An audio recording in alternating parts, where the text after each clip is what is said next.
कहानी 3 दया का फल कंटिन्यूड। से व्याकुल सड़क पर बैठा हुआ है।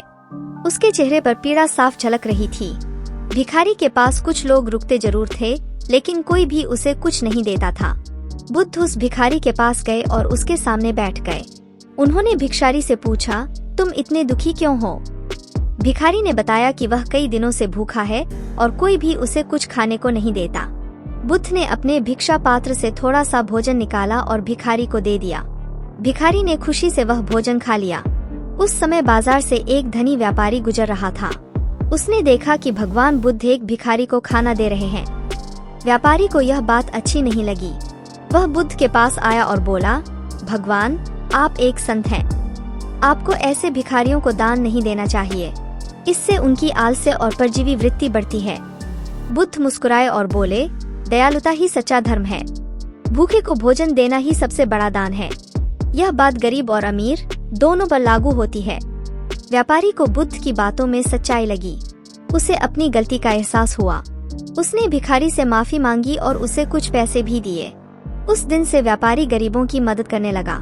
वह हर रोज गरीबों को भोजन और दान देता था। उसकी दयालुता से प्रभावित होकर शहर के दूसरे धनी लोग भी दान करने लगे।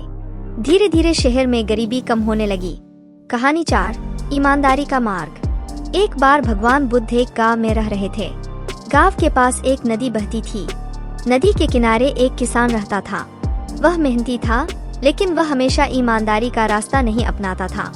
वह कभी कभी नदी में जाल बिछाकर मछलियों को पकड़ लेता था, जबकि गांव के नियम के अनुसार नदी में मछली पकड़ना मना था। एक दिन बुद्ध नदी के किनारे टहल रहे थे। उन्होंने देखा कि किसान जाल बिछा रहा है। बुद्ध पास गए और किसान से पूछा, तुम क्या कर रहे हो? किसान घबरा गया और बोला, कुछ नहीं भगवान, मैं सिर्फ नदी का मजा ले रहा हूँ।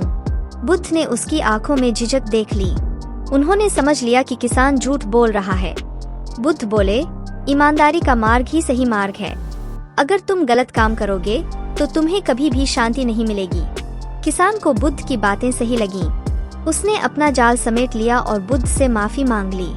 उसने बताया कि वह गरीब है और मछली पकड़कर ही अपना गुजारा चला पाता है। बुद्ध ने उस किसान को सलाह दी कि वह ईमानदारी का रास्ता अपनाए। उन्होंने बताया कि गांव में ही एक बड़ी का काम सीखने के लिए शिष्य रखा जा रहा है। किसान मेहनती था, इसलिए बुद्ध ने उसे बड़ी का शिष्य बनने के लिए प्रेरित किया। किसान ने बुद्ध की सलाह मानी।